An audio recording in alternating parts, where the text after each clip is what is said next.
अस्सलाम वालेकुम रहमतुल्लाहि व बरकातुहू। उम्मीद है आप सब खैरियत से होंगे। अल्लाह रब्बुल इज़्ज़त हम सबको अपने हिफ्ज़ व अमान में रखे। मेरी तरफ से आप सबको रमज़ानुल मुबारक का पहला रोज़ा मुबारक हो। जैसा कि हमने पिछली वीडियो में कहा था कि इस रमज़ानुल मुबारक से मैं भी नियत करता हूँ, आप भी नियत करें कि हम अपने घरों पर, अपने कारोबार की जगह पर तालीम का अमल शुरू करेंगे। अल्लाह रब्बुल इज़्ज़त ये अमल हमें मौत तक करने की तौफ़ीक अता फ़रमाए। आज हम इंशाअल्लाह फ़ज़ाइल रमज़ान की तालीम करेंगे। फ़ज़ाइल रमज़ान के 3 हिस्से हैं। पहले हिस्से में रमज़ानुल मुबारक के फ़ज़ाइल में 10 अहादीस हैं और दूसरे हिस्से में शब कदर के बयान में जिसमें 7 हदीसें हैं और तीसरे हिस्से में एतिकाफ़ का ज़िक्र है जिसमें 3 हदीसें हैं। तो इंशाअल्लाह हम फ़ज़ाइल रमज़ान के हिस्सा अव्वल से पढ़ेंगे। पहली हदीस पढ़ते हैं। बिस्मिल्लाहिर्रहमानिर्रहीम नहमदुहु व नुसल्ली अला रसूलिहिल करीम। हज़रत सलमान रज़ियल्लाहु ताला अन्हु कहते हैं कि नबी करीम सल्लल्लाहु अलैहि वसल्लम ने शाबान की आखिर तारीख में हम लोगों को वैज़ फरमाया कि तुम्हारे ऊपर एक महीना आ रहा है जो बहुत बड़ा महीना है, बहुत मुबारक महीना है। इसमें एक रात है शब कदर जो 1000 महीनों से बढ़कर है। अल्लाह ताला ने इसके रोज़े को फ़र्ज फरमाया और इसके रात के क़याम यानी तरावी को सवाब की चीज़ बनाया है। जो शख्स इस महीने में किसी नेकी के साथ अल्लाह का कुर्ब हासिल करे, ऐसा है जैसा कि गैर रमज़ान में फ़र्ज को अदा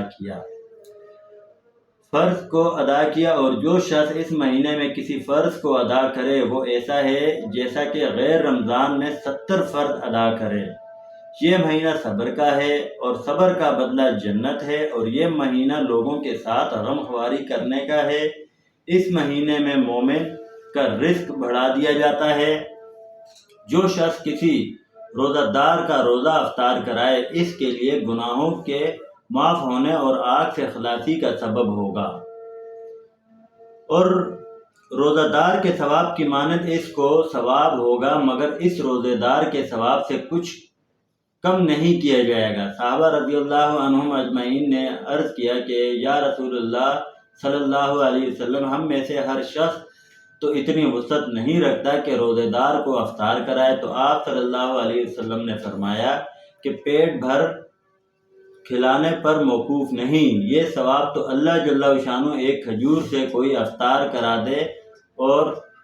दे, एक घूंट पानी पिला दे या एक घूंट लस्सी पिला दे, इस पर भी मरहमत फरमा देते हैं। ये ऐसा महीना है कि इसका अव्वल हिस्सा अल्लाह की रहमत है और दरमियानी हिस्सा मग़फ़िरत है और आखिरी हिस्सा आग से आज़ादी है। जो शख्स इस महीने में हल्का कर दे अपने गुलाम व खादिम के बोझ को, हक़ ताला शानो इसकी मग़फ़िरत फरमाते हैं और आग से आज़ादी फरमाते हैं। और 4 चीज़ों की इसमें कसरत रखा करो, जिनमें से 2 चीज़ें अल्लाह की रज़ा के वास्ते और 2 चीज़ें ऐसी हैं कि जिनसे तुम्हें चाराकार नहीं। पहली 2 चीज़ें जिनसे तुम अपने रब को राज़ी करो वो कलमा तय्यबा और इस्तिग़फ़ार की कसरत है और दूसरी 2 चीज़ें ये हैं कि जन्नत की तलब करो और आग से पनाह मांगो। जो शख्स किसी रोज़ादार को पानी पिलाए, हक़ ताला क़यामत के दिन मेरे होश से इसको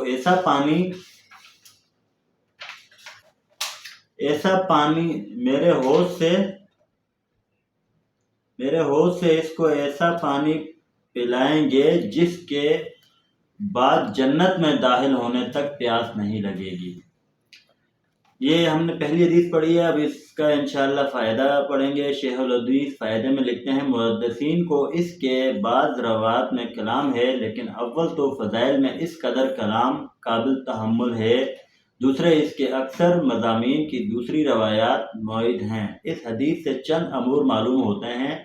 अव्वल, नबी करीम सल्लल्लाहु अलैहि वसल्लम का एहतमाम के शाबान की आखिर तारीख़ में ख़ास तौर से इसका वाज फरमाया और लोगों को तंबिया फरमाई ताकि रमज़ानुल मुबारक का 1 सेकंड भी गफलत से ना गुजर जाए। फिर इस वाज में तमाम महीने की फजीलत बयान फरमाने के बाद चंद अहम अमूर की तरफ ख़ास तौर से मुतवज्जा फरमाया। सबसे अव्वल शब कदर की वो हकीकत में بہت ہی اہم رات ہے۔ ان اوراق میں اس کا بیان دوسری فصل میں مستقل آئے گا۔ اس کے بعد ارشاد ہے کہ اللہ نے اس کے روزہ کو فرض کیا اور اس کے قیام یعنی تراویح کو سنت کیا۔ اس سے معلوم ہوا کہ تراویح کا ارشاد بھی خود حق سبحانہ و تقدس کی طرف سے ہے۔ پھر جن روایات میں نبی کریم صلی اللہ علیہ وسلم نے اس کو اپنی طرف منسوب فرمایا کہ میں نے سنت کیا، ان سے مراد تاکید ہے کہ حضور صلی اللہ علیہ وسلم اس کی تاکید بہت فرماتے تھے۔ اسی وجہ سے سب ائمہ اس کے سنت ہونے پر متفق ہیں۔ برہان میں لکھا ہے کہ مسلمانوں میں سے روافض کے سوا کوئی شخص اس کا منکر نہیں۔ حضرت مولانا شاہ عبدالحق صاحب محدث دہلوی نے ثابت بالسنہ میں بعض کتب میں فقہ سے نقل کیا ہے کہ کسی شہر کے لوگ اگر تراویح چھوڑ دیں تو اس کو چھوڑنے پر امان ان سے مقاتلہ کرے۔ اس جگہ خصوصیات سے ایک بات کا لحاظ رکھنے کی ضرورت ہے، وہ یہ کہ بہت سے لوگوں کا خیال ہوتا ہے کہ جلدی سے کسی مسجد میں 8-10 دن میں کلام مجید سن لیں پھر چھٹی۔ یہ خیال رکھنے کی بات ہے کہ یہ دو سنتیں الگ الگ ہیں۔ تمام کلام اللہ شریف کا تراویح میں پڑھنا یا سننا یہ مستقل سنت ہے، اور پورے رمضان شریف کی تراویح مستقل سنت ہے۔ پس اس صورت میں ایک سنت پر عمل ہوا اور دوسری رہ گئی۔ البتہ جن لوگوں کو رمضان المبارک میں